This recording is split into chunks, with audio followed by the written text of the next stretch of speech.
evidence of how the environment of the southern continent is changing for the worse. British scientists who study these changes can spend up to 2.5 years living and working there. In the last of his reports, Lawrence looks at life near the South Pole and talks to the people whose job is making it bearable. Halley Base, nearly 10,000 miles from Britain, and a mere speck on the vast ice sheet of Antarctica. Machinery, people, buildings, everything has to be shipped in the way we arrived, 4 weeks sailing from the Falklands. That there's a base here at all is a miracle. It's a continual struggle with a purpose-built machine to keep the buildings clear of drifting snow. But eventually, even this monster isn't enough.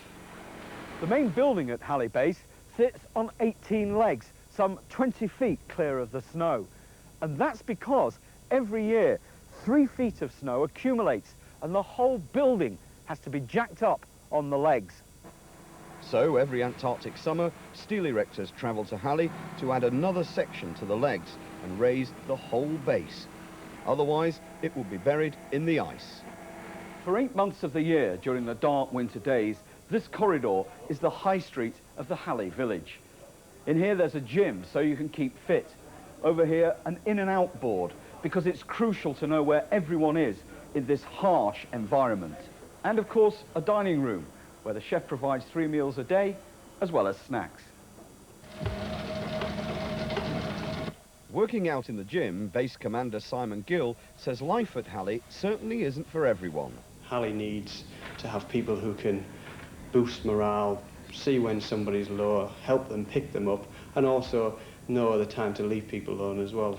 Chef Mark Doughty dons his working uniform in the only place on the base where you can be left alone, the cramped quarters where he's lived for 2 years. When it comes to food, he says tastes are traditional.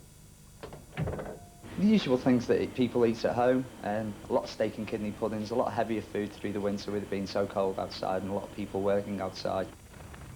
But outside the base, there's no escaping the harsh, unremitting environment where people like meteorologist Vicky Old have to gather information in all temperatures. Within about 5 minutes in -30, your skin starts to freeze.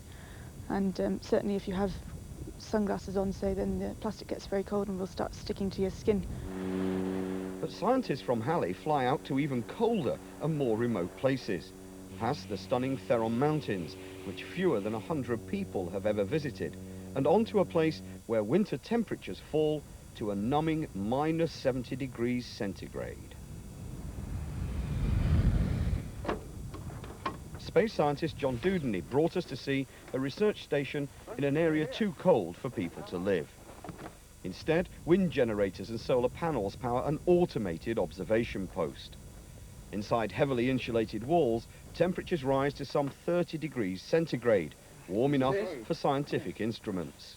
It's a very effective, simple system. In fact, most of this is very low tech. The key high-tech stuff is the software. What they're studying here is the weather, but not the usual kind. They're monitoring space weather high up above the Earth's atmosphere, where huge storms caused by the sun can have serious effects on our everyday lives.